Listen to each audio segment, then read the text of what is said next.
Yeah. I just wanted to be like my friend Soul, but I can't do it like him. His podcast, The Soulcast, is now known as the Institute for Post-American Studies. Check it out. This is episode 34 of the Time Talks podcast, part of the Channel Zero Network. This episode, I had the pleasure of speaking to T-Storm Heter. Dr. Heter is a musician, a poet, a philosopher, a revolutionary, and a professor. Storm is author of the book Sartre's Ethic of Engagement. In this episode, he discussed poetry, whiteness, jazz, hip-hop, disruption, Sartre, Fanon, existentialism, mutual recognition, anarchism, Fanon, and bad faith. Thank you to Awareness for the music, and before the interview, here's a short jingle from a Channel Zero Network member. 1, 2, 1, 2. Tune in for another episode of Marooncast. Marooncast is a down-to-earth black radical podcast for the people. Our host, hip-hop anarchist Simile the RBG, and sex educator and crochet artist KLC share their reflections on maroons, rebellions, womanism, life, culture, community, trap liberation, and everyday ratchetness. They deliver fresh commentary with a queer, transgender, non-conforming, fierce, funny, Southern girls, anti-imperialist, anti-oppression approach. Polyad and bullshit. Check out episodes of Marooncast on Channel Zero Network, Buzzsprout, SoundCloud, Google, Apple, and Spotify. All power to the people, all pleasure to the people. Peace. Well, that was actually ties into one of my first questions, or may not tie in, but I was wondering if you could share a pivotal moment in your life where you became more aware of the spectacle of U.S. propaganda and hegemony, and when you actively started to counter that narrative. That may not be a point, it may be a process. Yeah, I like the way you put that it's a continuing process.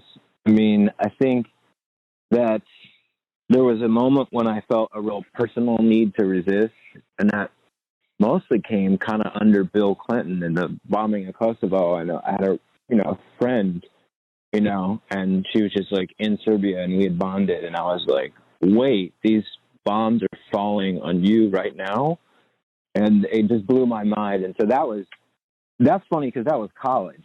Way before that, I felt like I had become a feminist just because of the way I grew up in my household. I was a little, patriarchal, and I didn't like that. And then also after that moment, I remember doing organizing with other people and feeling that power. And that came more in graduate school, working with the labor union there. So that was me kind of thinking about organizing one-on-one, like trying to get people to be pissed off about Bill Clinton and foreign policy, and then realizing like one person, that's not very powerful, but if you join a group of people and you're all working collectively, then, organizing can really work.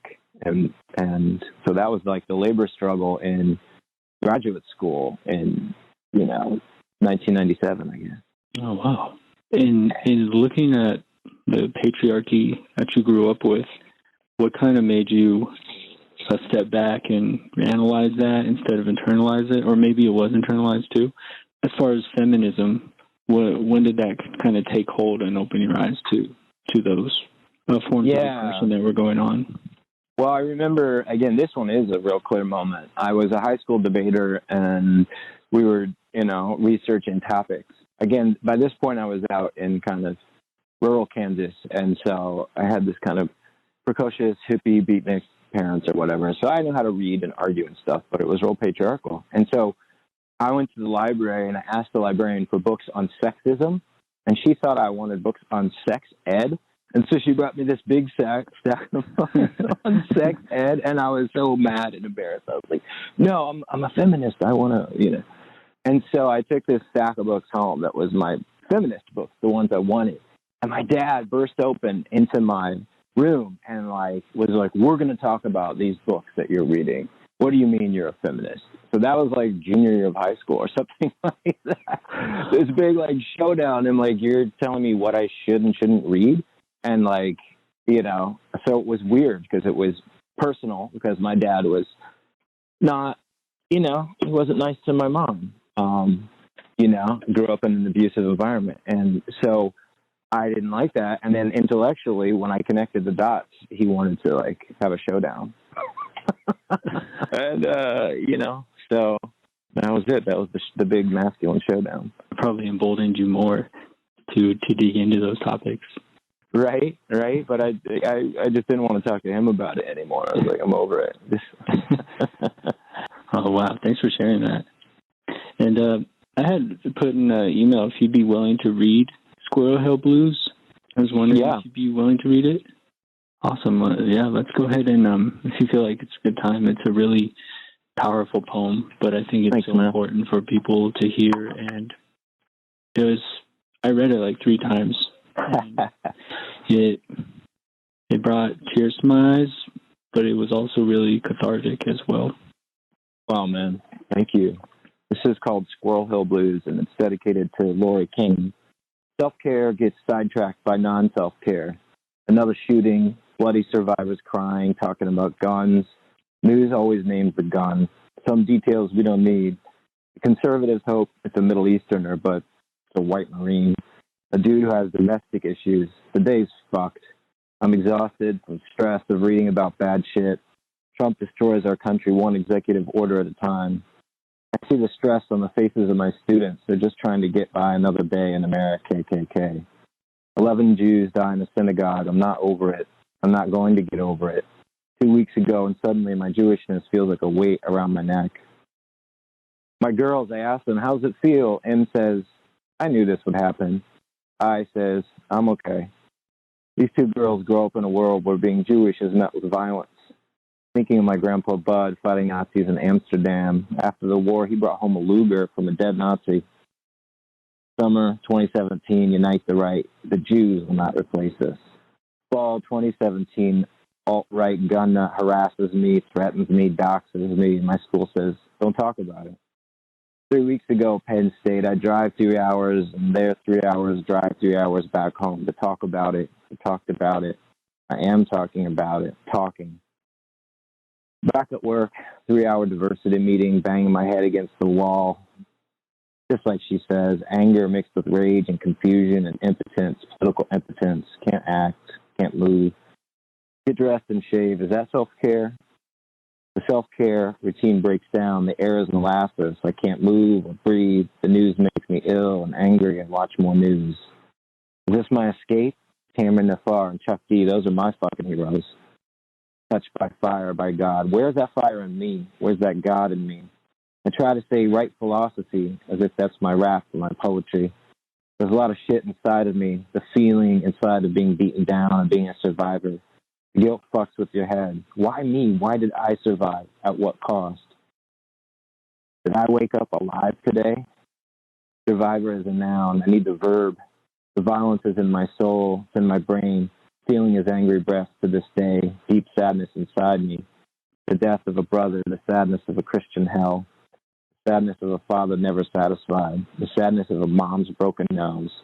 The sadness of a mind cage. Don't talk about it. Don't talk about it. Don't talk. Don't tell. Not my besties. Nobody. At a breaking point, feeling like a freak inside my skin. There's no protection. Chuck D protected me. PE kept me alive on the road. Kept me from driving into the sun. Chuck D, the father I needed. Seeing death on TV, dead TV, death TV, murder in a synagogue. It's an angry white kid. Snaps. This violence is a deadly affair. Name the white boy violence that infects American veins. Talk, talk, talk. 11 Jews die in the synagogue. I'm not over it. I'm not going to get over it. 2 weeks ago, and suddenly my Jewishness feels like a weight around my neck. Wow. Thank you for reading that. Yeah, man. Thanks for the invitation. Yeah, it's a beautiful, powerful poem. I was wondering, I have a lot of questions about this poem, but maybe just the initial feeling of when you wrote it compared to feelings you have about it now.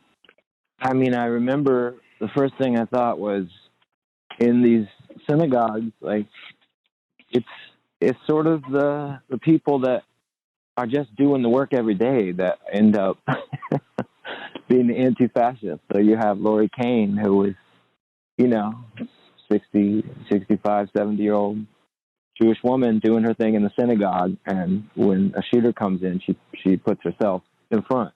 And that to me was a metaphor of the whole community, of like the people that the labor, like this amazing labor that you see Jewish women doing, holding those communities up. And instead of, thinking about who's the hero with the gun, the person the police in the school who's going to save everybody. And it's not an armed guard. It's not a police officer. It's just the people in the community, the cooks, the chefs, those are the anti-fascists right there. Yeah, the everyday labor of it. And no matter how much theory you read or whatever, Lori's action is that right there. I was wondering about you being doxxed. Your school didn't talk about it. The school said don't talk about it. They didn't support it any other way, or did you have a support group? Yeah, I mean it's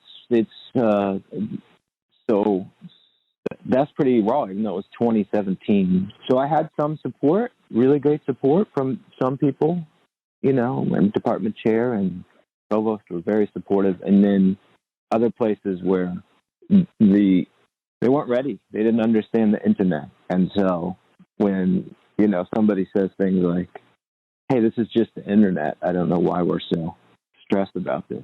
You feel like, wait, hold on. When was our student handbook written? Like, they're like, well, we're not sure. Like, what happens when somebody goes to Reddit and they, put this stuff up? Isn't that free speech?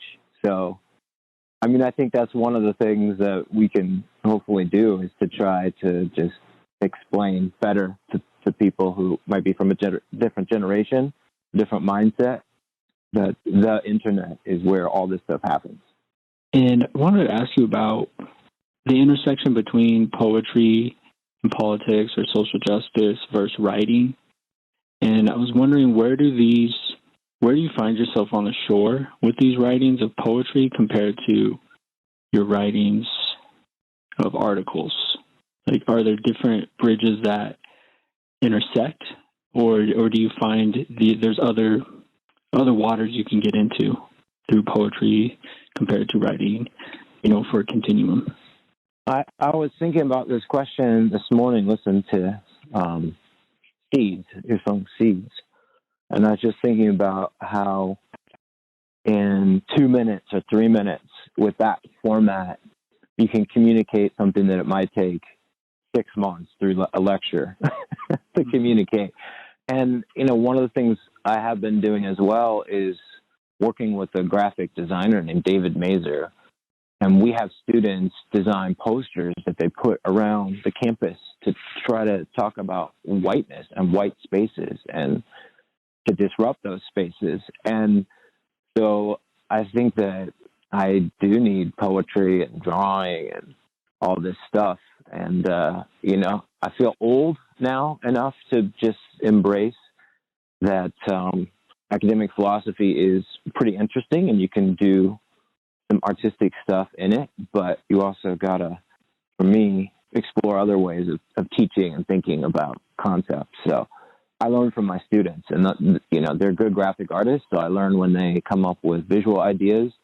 And now that I'm teaching more music, I have them bring in music they listen to, and we're trying to get to the point where they'll bring in the music that they're making as well.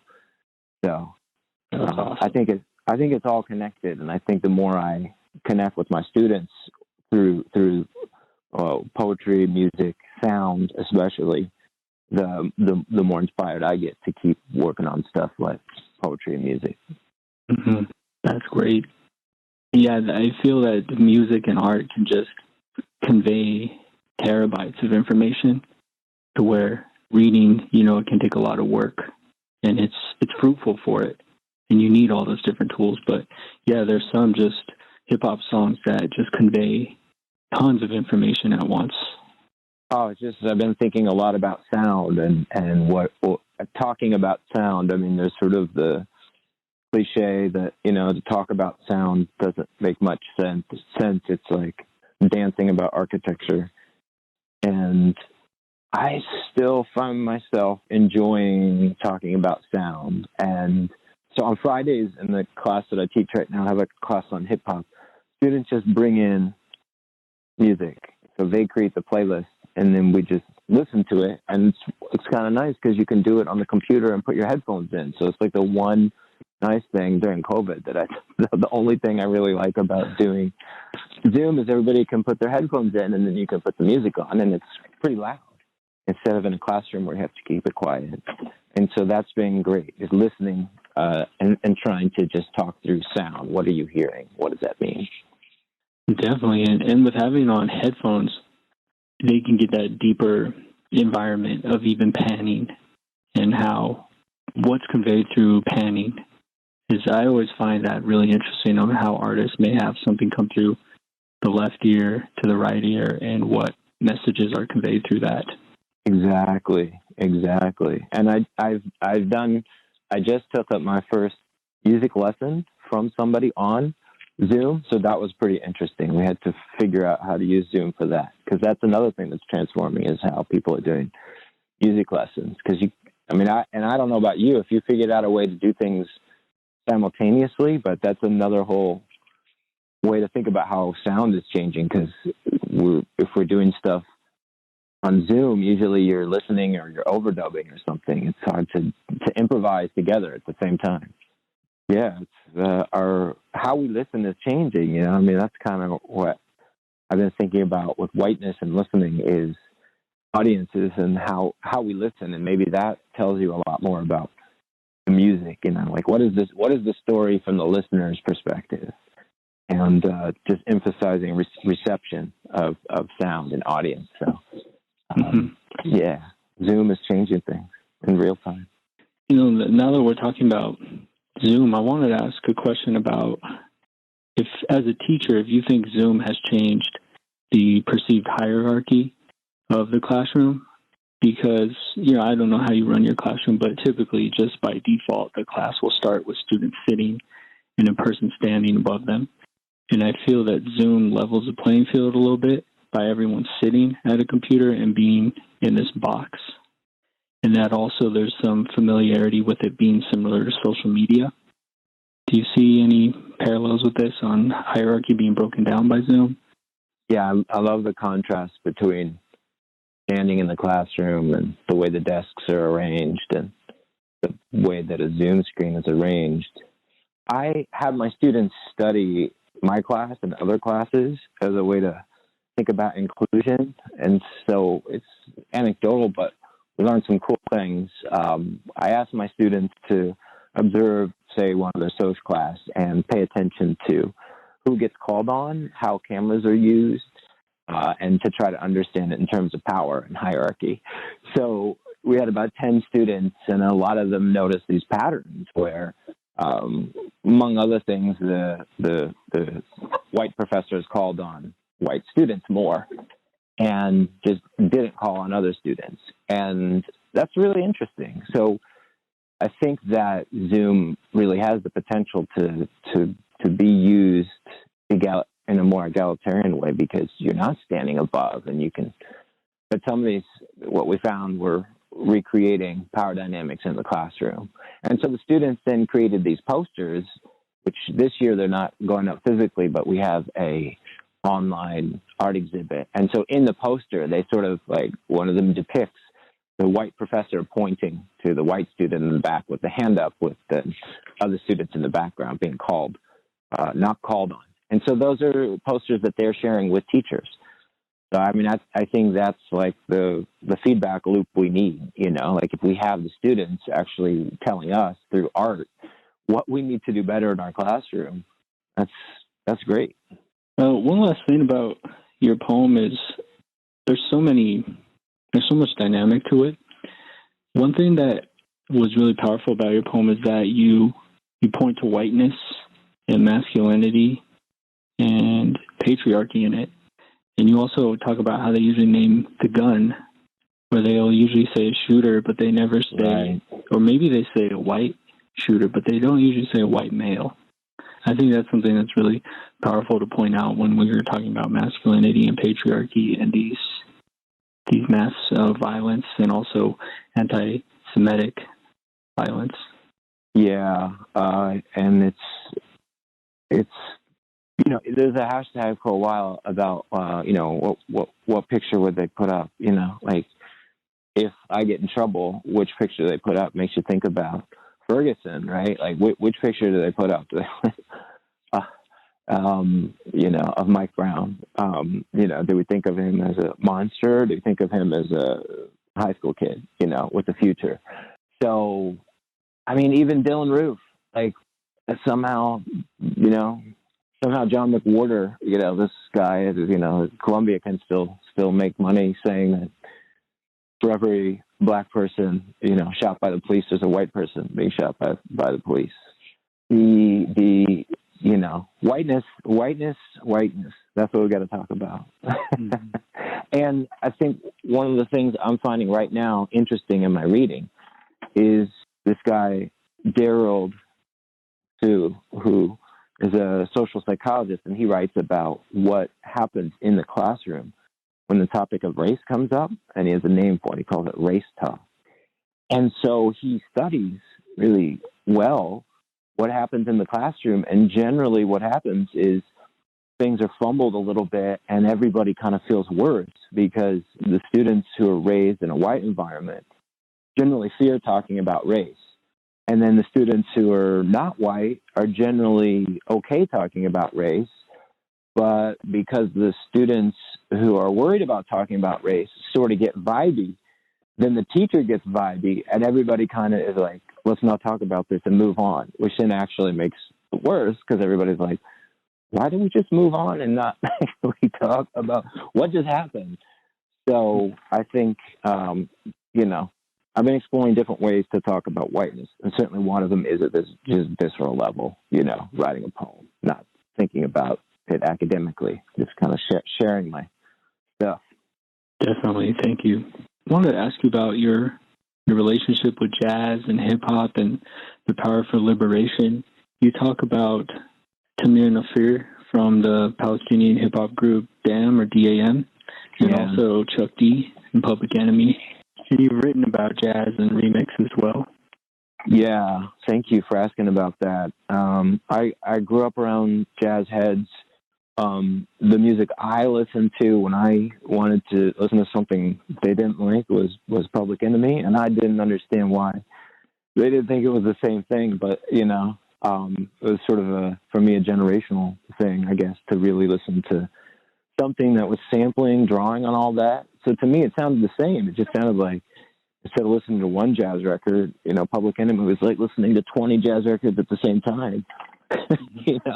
The way it was just stacked up like that. And then to have, Chuck D actually sort of just talk about things that nobody else talked about and talk about empowerment. It was crazy because I knew I was white and I knew I was listening to music that wasn't for me necessarily. But somehow that spoke to me even more, weirdly, right? That this guy this wasn't for me, and yet I figured out something to get out of it. And, I talk about him as like a different father, like, what if our heroes, replaced some of the stuff that, we wish that our dads would have done differently, our parents would have done differently. Yeah, Chuck D, such a monumental figure. I remember his book, Fight the Power, really opened my eyes even more to Chuck D's music. When he's writing about his relationship with Tupac, or when he went to Africa and talked about white supremacy over there and how he destroyed the bleaching cream sales table, it's really powerful, and always learning from Chuck D. Great teacher. Yeah, and the sound, like even if you took just half of the layers of those sounds and tried to figure it out. I mean, it's so densely sampled, and that to me again, like what I love about jazz is that the vocabulary people can get together, share, and there's a reason that the early great figures, they looked for those really funky drum loops, and they look for those guys who play that stuff. And I think it's interesting to kind of compare drummers like maybe Questlove or somebody like that, who they get their art so good that in a 10-second loop, like you find them better than a sample. And then these other drummers who are sort of like, I played that thing once in a 20-minute song. What about all the other stuff I played? And that's a funny dynamic between a jazz player who's like, I don't understand why you repeat that one thing over and over. It's like, well, but, you know, jazz is repetition. No, but why did you take the one 20 second, 5 second piece of what I'm doing and freeze it in time? So I like thinking about that contrast, because to me there was no difference. Like and with Chuck D, again, there's something about who he was speaking to. He always seemed to me to be just like the professor, you know, to kind of borrow like a different, you know, KROS-One type thing. He always seemed like a professor to me. Like, why wouldn't I listen to this dude? Yeah, there's such a continuum. There's such a continuum there. And Robert Glasper, his stuff's really cool. He gets kind of, I found this kind of moment interesting when Questlove was interviewing him on Questlove's podcast, and Glasper talks about kind of getting dissed a little bit by the jazz community, and, you know, Wynton saying something about him like, well, he's not really playing jazz, and those guys are like, who cares what the label is? What do you mean it's not jazz? Like, Yeah. That's some boring shit. To be policing what counts as the label, you know, like which bin do you put it in? The record store. No, yeah, Robert Glasper and Terrace Martin, they're amazing. I'd like to move now to, you talk about the disruption of the perceived whiteness of philosophy, and you being a white black existentialist. I was wondering if you could speak more on this. Yeah, thank you. I mean, whiteness is my bodily identity, and there's kind of, 3 or 4 different options you have. You know, the race trader option. Linda Martin Alcoff talks about this a lot. Mike Monahan has a cool book on whiteness, also talking about the importance of like embracing whiteness strategically. And so when I say that, you know, I say it to say a white person doing black philosophy should kind of be both hyper-conscious at times of their whiteness and willing to like completely put it in the background at other times. So what do I mean by that? I mean that the hiring practices at our universities are usually terrible, and you kind of need people to point that out. And if you're lucky enough to break through in academia and get a tenure-track job and a professorship and all that stuff, a lot of that's really contingent. There's a lot of really good people. And so, you know, if you get that job, use your power for good. And most of us in academic philosophy are white.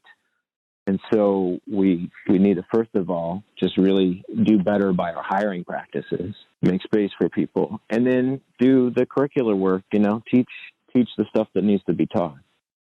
So I kind of came into doing Africana philosophy late, you know, after grad school, and in part connecting to my students where I teach in Pennsylvania, which went from being a predominantly white institution that was really white to being much less white in about 10 years. So it went from having a student diversity population of like 10 to 40% in about 10 years. So that was a cool development. And I think also when you look at the philosophy that's being done, a lot of really great stuff happening in Caribbean philosophy and Africana philosophy. So it's just where a lot of good work is being done as well.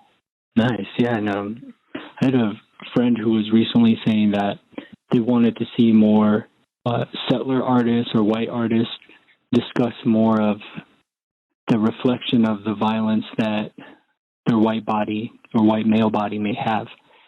And I thought that was a really interesting challenge and important thing to bring up and discuss. So it's something I've been reflecting on. And I think I have confronted minimally in my music, but something I do focus on thinking more about. And I think that there's a lot of ways to do it wrong, almost to the point of kind of being an inevitable bad faith for white people to be anti-white. And so I think of it in terms of an impossible situation. This is like, you know, we were kind of talking before about philosophy background, and with Jean-Paul Sartre, the French philosopher, right, that I do some of my work on, he thought ethics was impossible. And I think in a way, there's this worry about privilege that privileged people have, that they're going to just reinforce it by calling attention to themselves. So white people writing about whiteness, kind of a cottage industry right now. And if you actually look at New York Times bestseller list after, the Black Lives Matter protests in light of George Floyd and Breonna Taylor, the top-selling book was by a white author talking about whiteness, which on its face is really interesting, but it also reflects this broader thing, which is that white people still would rather take criticism about whiteness from another white person. And we have to be careful as the white people who are now doing this criticism that we don't pretend we invented this, because if you look at the history of critiques of whiteness, it goes all the way back to contact in America. And so, you got to, I think, be honest that white people have not discovered whiteness. They're like W.E.B. Du Bois says, it was a late discovery for whites, their own whiteness. Yeah, and also that work can recenter whiteness when it's not needed to be centered.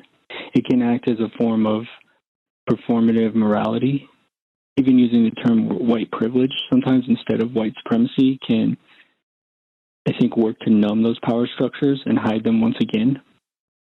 It's also interesting to look at France and what their whiteness discussion is right now, because there was a story 2 weeks ago that was in the New York Times, and the story was basically covering a debate that's been going on for about a year, I would say, maybe longer, in France about whether the term whiteness and the term white really apply.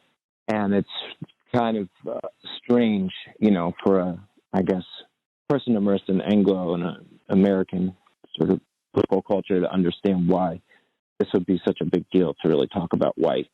And so there's this fear that Americans are introducing identity politics into places where they don't belong. So I kind of think that term identity politics is also not that interesting. I don't know why people get caught up on whether it's a good or a bad thing. It just seems irrelevant. Like if all you mean by that is that people talking about race or class or gender or ability, then just talk about those things. Don't talk about talking about them. Identity politics is sort of like this meta narrative not talking about race. Well, digging deeper now into Sartre, I wanted to kind of frame this question. So the question is, where does Sartre lie within the larger discussion of Eurocentrism and within the realm of philosophical creolization? And to kind of frame this, when we're looking at Western philosophy and its role in the Enlightenment and liberalism with its role of global white supremacy, you see John Locke, who was invested in the Royal African Company. He wrote most of the South Carolina slavery constitution. Montague had racist writings of Islam. Voltaire blamed the slave trade on Africans. Bernasconi wrote about Kant, whose anthropology lectures were racist and had just horrific racism in them. And Hegel, who even said that the flora and fauna of North America was inferior to Europe's. So I was wondering, how do you work on separating this or notifying students or in your writings that it has this legacy, but there is more to this philosophy and it needs to be broken open? And this is really one of the things I find valuable about creolization. And how does Sartre fit into this narrative? Because I know Sartre did push back. He did not accept the Nobel Prize and things like this. We were just talking about the white problem. And so existentialism, Sartrean existentialism, embraced Richard Wright's idea that in America, there's no black problem, there's a white problem. And that framework itself is really valuable because if Sartre as a white existentialist embraces his whiteness, then he gets to learn from Fanon not about what blackness is, but about racism, and colonialism. So from Sartre's phenomenology, which is just describing first-person experience, he kind of opens the door for a lot of liberatory thought. What is oppression? And if done right, then it can be very, very critical, and it can open up all kinds of thought, decolonial thought. You know, he wrote about Algeria, anti-racist thought. And I think the key thing is the relationships he had with other people that allowed him to embrace struggles that came from, gained knowledge from other people in the struggle. So that's the Fanon thing, right? He learned from Fanon. He became better through Fanon. He became a better decolonial, anti-colonial philosopher by allowing himself to be criticized, pushed back, and have the thought develop in a direction that was liberatory. Wasn't it Fanon who told him, "I don't like men who hoard their resources"? And there's a couple different, encounters, I guess I would call them, existential encounters. But it's sort of, this idea that came from Sartre was the idea of the look, that you get looked at by other people, and that is them expressing their subjectivity. And so not only did Fanon look back at Sartre and, challenge him, he also extended the idea of the look in his own work, and it became a critique of the white gaze. So, that's super powerful. When you're teaching Western philosophy, you explain John Locke and John Locke's racism, and that makes a lot of sense to everybody. And when you actually explain it to all students from all backgrounds, they're like, this makes a lot of sense. They actually want to understand history and be challenged a little bit about their own role. So I think it's not a far step from that to, being able to talk about Black Lives Matter in class. You can do that as an existentialist and through Jean-Paul Sartre, through liberation, through freedom, through what is your personal experience, and how is it connected to others. And I really highly recommend your book, Sartre's Ethics of Engagement, Authenticity and Civic Virtue. And one of the strongest takeaways I had from this book was how you were explaining Sartre's post-war writings on mutual recognition and solidarity. And I know Sartre identified with Marxism. Can you speak more on this topic and also its relation between, solidarity and worker co-ops, but also between internationalism? The politics of solidarity is really strong in his late work.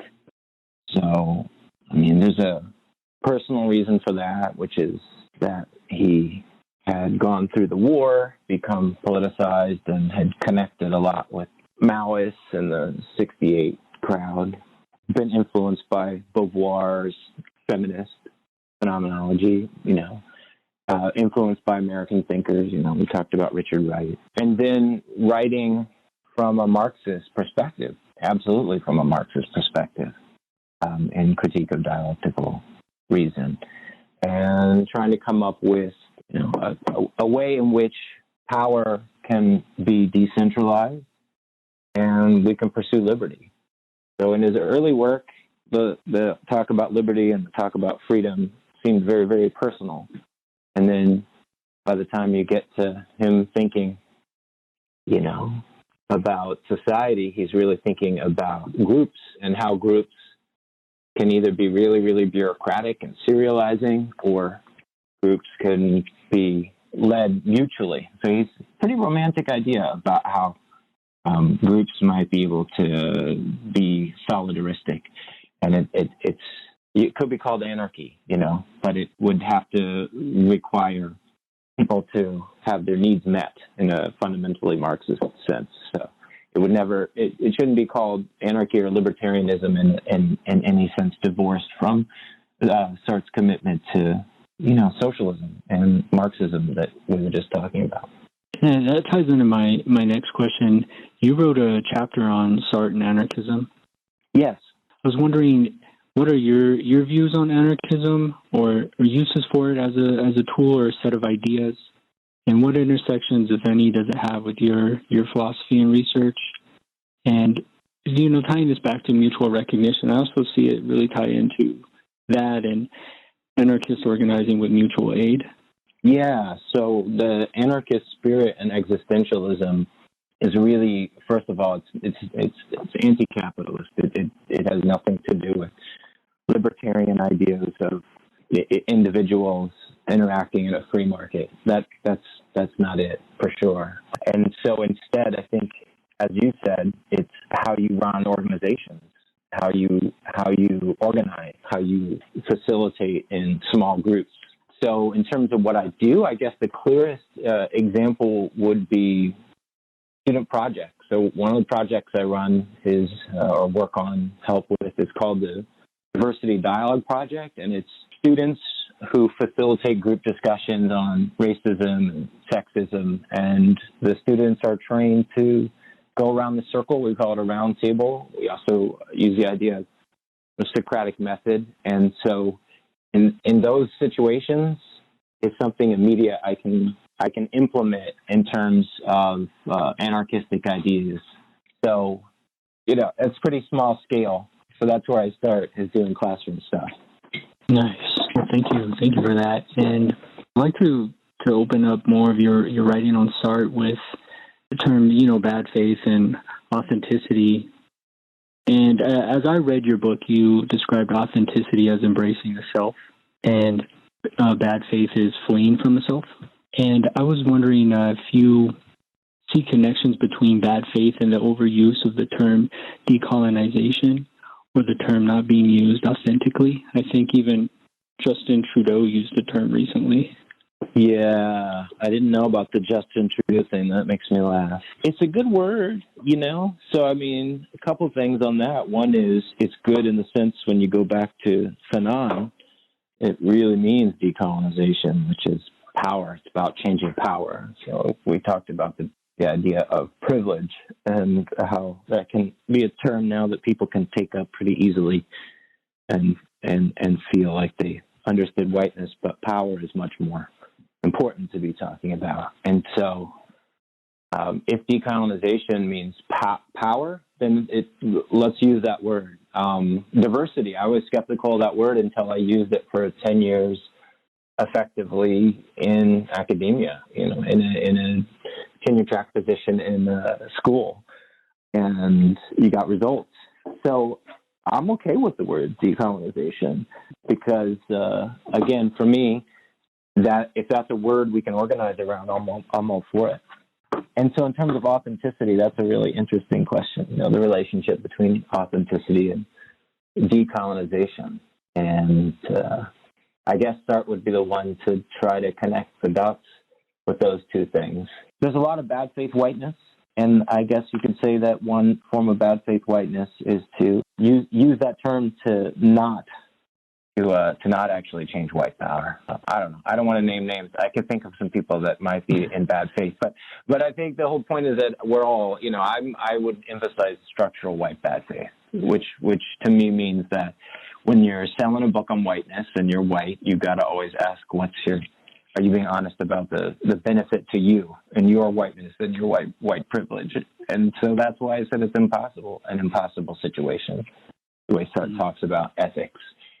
He thinks that the ethics is impossible in the sense that it's always going to be in bad faith because it's like going to the priest to ask what you should do. In advance what the priest is going to say, so you're ultimately choosing it.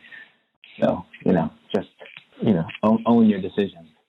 It's kind of like taking, if that word is used, make sure it's in a correct context and maybe analyzing the recentering that word or the power of the word. I know when I spoke to Lewis Gordon, he said that we need decolonization of the term decolonization because it's been taken by academia in bad faith.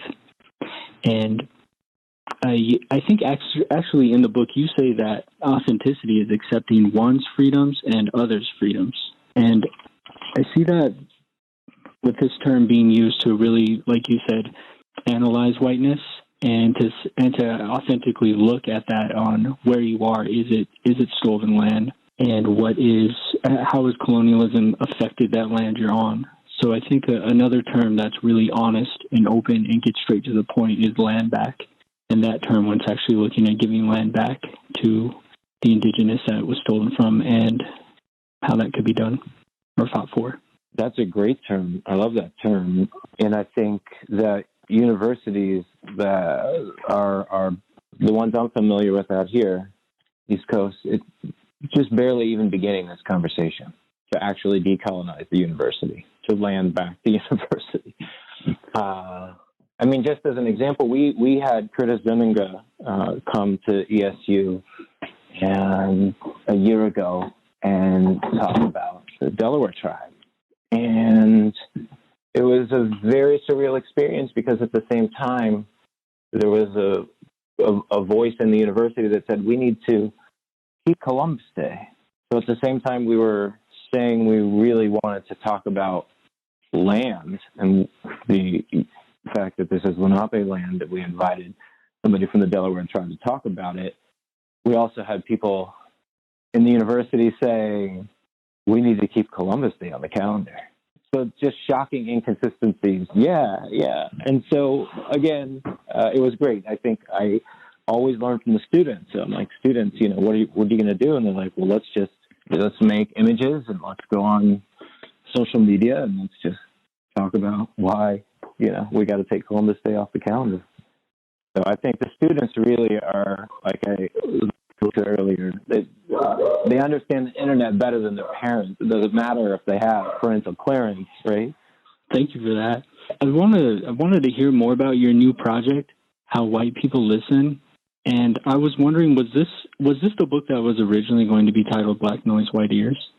Yeah, and the title might change again, so keep you on your toes. Yeah. Yeah, so another name for it might be the sonic gaze. And the gaze is this great concept from existentialism. And so Fanon, one of the encounters he has is being on the train, in France, trying to be taken seriously as an academic. And he gets on the train and, encounters racism everywhere. So there's the racism in the university. And then on the train, though, somebody, points to him and just goes, oh, look at that guy, look at that black guy. That becomes a moment of it when existentialism is creolized. When Fanon writes about that experience and talks about it in terms of real decolonization. So the look, right, is usually visual. It's understood visually. But if you go back and you look at, even Sartrean existentialism, what does it mean for somebody to other you, but by listening to you, by misrecognize you when they're listening? And how do white people listen? What are we taught? How are we taught to listen? Who do we listen to? How do we listen? And so that's what I've been thinking about with those titles, the oral gaze. Is there such a thing as the existential gaze, but done through audiences? I mean, Mingus got mad at his audience, right? He yelled at them. You guys are all just a bunch of hipsters coming in here thinking you understand this music. You have clogged ears. You don't even understand what you're hearing. So that's a funny moment of oral misrecognition when Mingus yells at his audience. You're not listening right. Yeah, thanks for sharing that. That reminds me of what you were writing about objectivity being situational and nor the good nor bad, but depending on the situation, it has these different effects. Thank you. The title's still evolving, so I'll take suggestions. The title has a very jazz essence to it. Yeah. I mean, jazz phenomenology, jazzing phenomenology, all of these things have been considered. I don't put any cheesy title past me. I don't consider anything.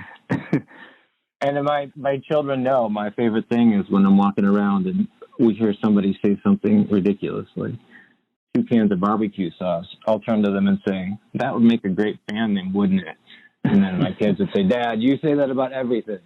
I was wondering if you could tell people where to find your work or what best way to reach out to you and also to your music as well. Yeah, just Twitter. That's the best thing. Storm Heter, STORN, Heter, HETER on Twitter. And reach out. Thank you for listening to this episode of the Time Talks podcast, and thank you to T-Storm Heter for having this conversation. Please check out his music, poetry, and writings linked in the show notes. Thank you to Awareness for the music. Please rate the show, share the show, and if you can, support the show on Patreon. Thank you to the Beat God Awareness for the music.